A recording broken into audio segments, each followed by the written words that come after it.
За бүгдээрээ сайн байцгаана уу? Энэ өдрийн минь төргий 8 сарын 29 болж байна. Тэгээд хамгийн сүүлд бичлэг оруулснаас хойш 6 сар хагас жилээс их хугацаа өнгөрсөн байна.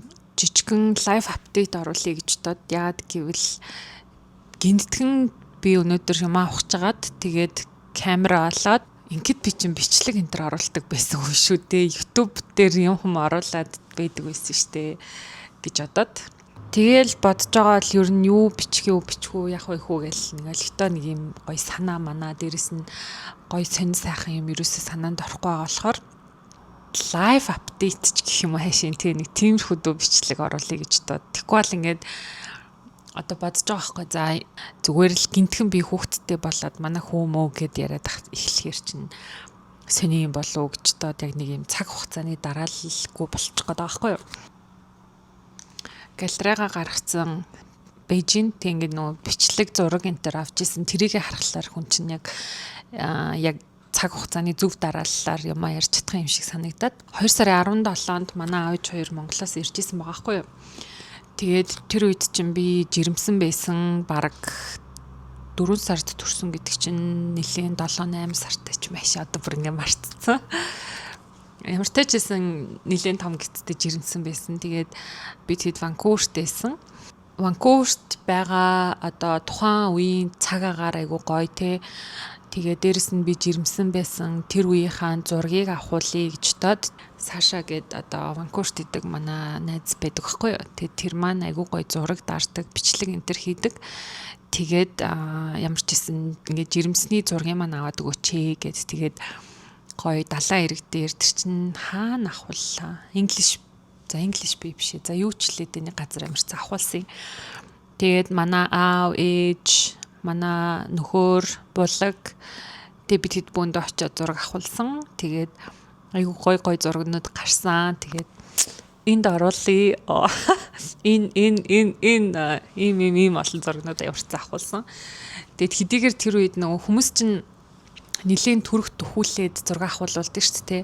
Тэнгуут яг нүүгээд ирсэн байх болно. Дээрээс нь зураг авч өгөх хүн байхгүй. Эсвэл одоо өөртөө ингээд зүгээр уцаараа зураг авахлаар нэг тийм зүгээр л энгийн селфи мэлфил авахулж чадна шүү дээ. Тийм болохоор ямар ч мэрэгжлийн хүнийг асууж агаад тэгээ гой зурагнууд даруулъя гэж шийдсэн.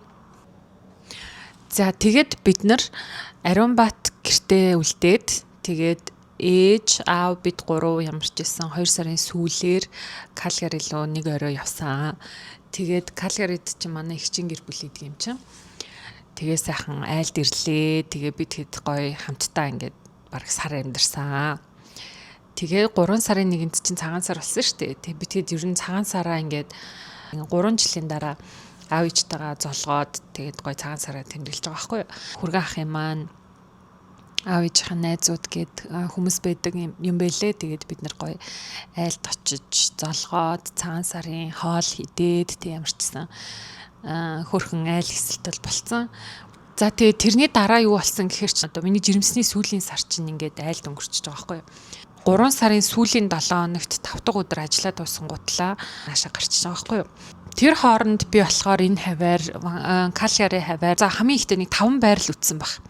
Арай нэг юм family friendly тий одоо би банк жирэмсэн байгаа тахгүй өнөө маргааш төрөх чинь тийм болохоор хүүхдээ салхилуулдаг ойрхон талбайтай байх хэрэгтэй юм байна. Ямар ч гэсэн аюулгүй сайхан дулаахан орчин байх хэрэгтэй юм байна гэд нэг тиймэрхүү шаардлага тавиад ойрхон нэг 4-5 байр үтсэн. Тэр нь бол ах хичтэйг айгүй ойрхон байранд орохоор болсон.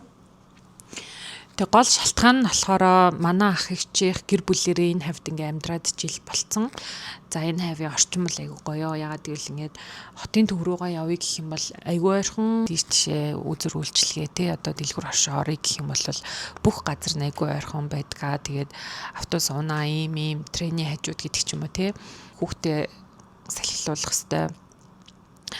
За тэгээд өөрөө ингээд дасгал хөдөлгөөн хийх гэх юм бол акватик центр дотроо жигэнтэй, йогтой одоо тий айгуу дэжгүй гоё газар олсон. Калгарид миний ингээд анзаарсан хамгийн гоё авууштай зүйл юу исэн гэхээр үтсэн байр болгоно нь шахуу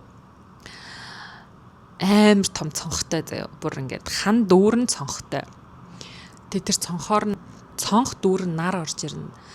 Тэгээ Калгари чинь Ванкуверээс ялгаатай зүйл нь болохоор миний харснаар бол тухайн үед ч тий ямар гоё нар вэ? Ямар сайхан гэрэл гэгээвэ гэж л харж байгаа байхгүй юу?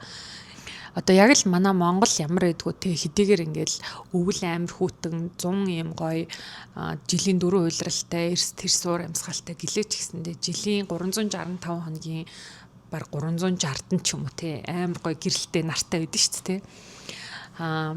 Яг Ванкувер наргүй гэж байгаа юм биш, мэдээж нар гарна. Гэхдээ айгу бүрхэг байдаг. Тэгээд байнга бороо ордог. Тэгээд тэр чинь нөгөө хүний сэтгэл санаанд айгу сөргөөр нөлөөлдөг байсан байгаа хгүй юу гэдгийг Калгарид ирээд ойлгож байгаа юм. Тэгээд ингээд ийм том гэрэлтэй, ийм гоё том цонхтой ийм байрнууд байд юм байна. Ямар гоё юм бэ гэж харж исэн. За тэгээд тэр байраа сонгоод гэрээ хийгээд 4 сарын 1-ээс орохоор болсон. Би нэг өглөө ингээд шинжилгээнд орсон юм. Нөө жирэмсний эхоны үзлэг байсан байхгүй юу. Тэгээ би тэнцэнэ очиод үдүүлэх гээд яг явж исэн чинь яг имлэгийнхаа үүдэнд шууд ингээд хальтраад унтсан байхгүй юу. Ингээд дөрөв хөллөөд амар том гистэй өнөө маргашгүй болсон юм аа шүү дээ. Тэг ингээд мөсөн дээр ингээд хальтраад унтсан байхгүй юу. Тэнгуутлаа нөгөө нэг дөрөв хөллөөд гисээрээ ингээд унаагүй болохоор өөрөө ингээд талхаад орцсон л тоо. Тэгээ оронгуутлаа эмчтэй хэлсэн байхгүй юу. Би сая ингээд унчлаа гэдгсэн. Тэгээд нөгөөд чинь эхо мехогоо үзээ. За ямар ч ийсэн ингээд зүгээр байна. Гэхдээ заавалчгүй шалгуулах хэрэгтэй гэдэг юм аа. Тийм болохоор за чи тийш очоо гэ. Тэгээ миний нөгөө нэг төрөх имлэг угаасаа тэндээсэн. Тэгээ би төрөх имлэг рүү явагдаж байгаа байхгүй юу. Тэгээ явсан чинь 4 цагийн шалгалт хийнэ гэж байгаа юм. Тэгээ нөгөө гидсэн дээр ингээд baby monitor хийжлээ юм л да. Тэгээ 4 цагийн туршид ингээд хүүхдийн зүрхний цохилт ямар нэгэн өөрчлөлт байна уугүй юу, ээжид ямар нэгэн өөрчлөлт байна уугүй юу гэж шалгах юм лээ. За тэгээ нөгөө 4 цагийн үзлэгтээ орлоо. Зүгээр ээ. Baby good, everything is good. За тэгтээ ингээд нэгэнтээ чи имлэгтээ ирсэн байгаа юм чинь доогуура шалгалт хийх үү гэсэн. Окей хийлхий гэсэн. Тэгсэн чинь би аль хизээ 4 хурууч лөө 3 хурууч лөө нэгтсэн байсан заяа. Тэгээ хүүшээ чи чинь бүр амар бэлэн болцсон биз дээ гэд тэнгуутлаа гэртээ харчаад ир тэгээд гэртээ харж хувцсанараа өмсчөө тэгээд хоолунд эцчээд эргээ хүрээд ир гэсэн. Тэгээ би гэртээ эргэж ирээд хувцас солиод хоол идээд тэгж явахдаа зэрэгцээд хүүхдээ ор авчирч угсарж байгаа байхгүй юу. Бид нэр бүр тийм амар давч байсан заяа. За тэгээд ямар ч тач байсан ингээд бит хоёр гэрээ тогчвол ерөнхийдөө бол нэг хөрхөн тогчволмараа болцсон байж байгаа байхгүй юу. Тэгээд эмнэлэг явсан. Орой бараг 10 цагаас эхлээд дүүлж эхэлсэн. Тэгээ 2 цаг дүүлсний дараа хүүхд маань гарч ирч чадахгүй байна. Тэгээд ямар ч байсан манай эмч маань одоо ингэж илүү дүүлж болохгүй байна. Ямар ч байсан хүүхдтэйг уулзъя. Би бол чамд санал болгох нь жоохон амар заяа. Миний ойлгосноор яхаа би өөрөө ойлгосноор тайлбарлая заяа. Contraction өгөөд тааш тэнгуут ингээ contraction өгөх болгонд ингээ дүүлэх ёстой шүү дээ тий. Тэнгуут ингээ хайчлаад ингээ замыг онгойлгох чи заяа.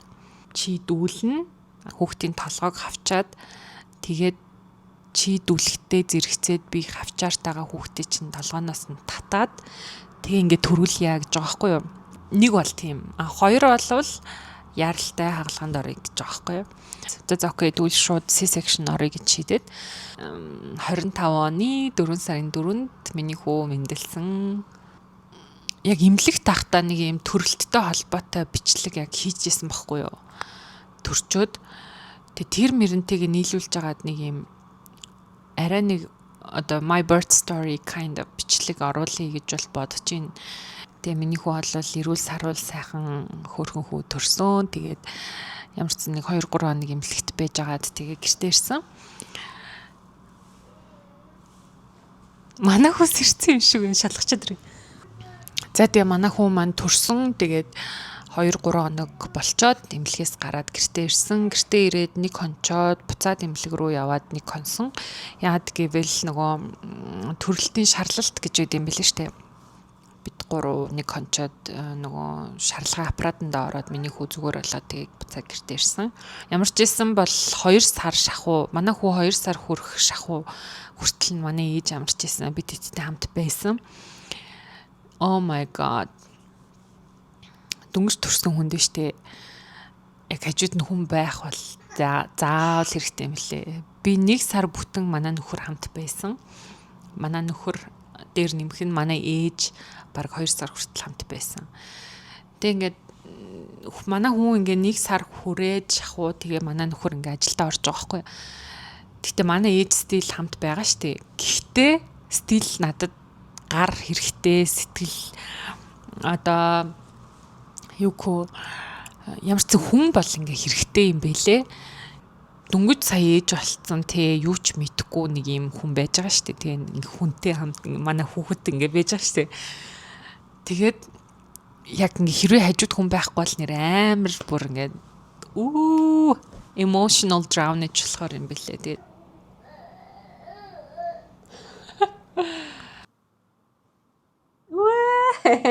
за ингээ 2 сар даав ээж ирлээ.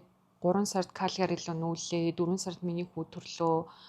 5 сарын сүүлээр манай ээж Монгол явлаа. За тэгээ 6 сар, 7 сар ингээд баг 8 сар тий. Nothing happened. Зүгээр л одоо би сайхан гэртээ хүүгээ өсгөөл том болгоол ингээд байж байгаа. Манай хүү одоо баг 5 сар хүрэх гэж байна. Миний хүү 1 шүттэй болсон. Тэгээ миний нэг анзаарсан юм юу вэ гэсэн чинь миний англи хэл байхгүй болцсон байсан. Байхгүй болцсон байна. Би ч одоо бурхан юу вэ? 12 сар үгүй 1 сарын 1-ээс баг ажилласаа гарсан шүү дээ. Тэгэхээр ч одоо би ингээд actively англиар яриаггүй одоо 8-9 сар руу орж байгаа байхгүй юу? Ямар ч зэн ингээд насаараа сурсан англи хэл маань хэдхэн сарын дотор алга болчт юм байна гэдгийг би олж мэдлээ. За тэгээ өөр нэг жижигэн болсон юм гэх юм бол нөгөө нэг төрсний дараа ээж нар ингээд үс амар унаад ингээд халцраад юм baby hair гардаг гэжтэй те. Тэг ингээд 1 сар 2 сар болоод байжсэн чинь миний үс ерөөсөө унж мунахгүй амар сайн байсан байхгүй юу. Тэгээ сүүлийн бичлэг энтрэн дээр миний үс чинь бас хөрх уртмарт байлаа шүү дээ. Тэгээд би нэг иймэрхүү үснүүдтэй байдаг байсан шүү дээ. Ингээ миний хүү 3 сар гараа 4 сар лугаа төхөөд ирсэн чинь миний үс бүр ингээд амар их ундаг болоод зүр ингийн төдөөд л ингээл хатгаар нь л унж ирээд идэг болцсон заяа. Яаж яагаад ингээд үс чинь амар урт ургацсан байсан. Тэгэл ингээл зүгээр нэг гიშгсэн мөрөө эргээд хар гэдэг шиг гიშгсэн мөрөө эргээд харангуут л ингээл амар их өснөд заяа. Тэгээ би бүр ингээ хаа явсан газар үстэй заяа. Тэг ингээд заримдаа хоол моол дотроос ус гарч ирэн заяа. Амар. Би бол өстой сайхан урт үсээ хадгалж амьдарч чадах юм байна мэн гэж бодож исэн чинь хинч тэрийг дахгүй юм байлээ. Үгүй. Хинч тэрийг өнгөрөхгүй гэх юм уу? Тэг яг унсаар л байгаа. Тэгээд унаа тахлаар хүн чинь ер нь л амар сэтгэл санаагаар ундын бэлээ. Тэгээд яг миний үс унаа дууслаа гэдэгтэр сэтгэл санаагаар унах биш. Ингээд амар уур хүрээд идэм бэлээ. Ингээ хаасайг үс ингээл everywhere тийм. Нөт чи англи хэлэх болчиход. Тэгээд ямар ч гэсэн ингээд миний нийт өснүүд маань ингээ унсаар агаад нэг шийдэл нь би ингээд нэг иймэрхүү дүү өсний засалттай болъё гэж боцсахгүй юу. Үсээ хусна гэж бол байхгүй. Яг уу өөрийнхөө аз жаргалтай амьдралыг бодох юм бол үсээ хусчмаар байгаа ч гэсэн ингээд гоо сайхан энтрээ бодохоор үсээ хусч яриа болохгүй байхгүй. За тэгээ би нэг хэдэн хоногийн өмнө үсээ тайрлаа. Ийм шил авлаа зөгчин үү найзууд гэдэг шиг ийм үстэй боллоо зөгчин үү найзууд. Боож болохоор байгаадаа бол баяртайгаа. Боол ямар болохыг үзүүлье. За боол нэг иймэрхүү нэг юм жижигэн curtain bang байгаа. Уусаа ингээл жоох хөвгттэй ээж нар тэгэл их амар байн үсэн янзлал байхгүй ч тийм. Гэтэ яг ингээд амар амар болцсон, ингээд амар хөнгөн болцсон, богинохон болцсон, амар гоё таалагдчихээн. Тэгээд тэд тэрний тиймэрхүү дүү сонтой байна да. Тэгээд 2 сараас хойш зөндөө их юм өөрчлөгдлөө. Тэгээд хамгийн том өөрчлөлт бол мэдээж би ээж болсон. Тэгээд манай хүү амар хөөрхөн байгаа. Яа. Манай хүүхдээ амар хөөрхөн.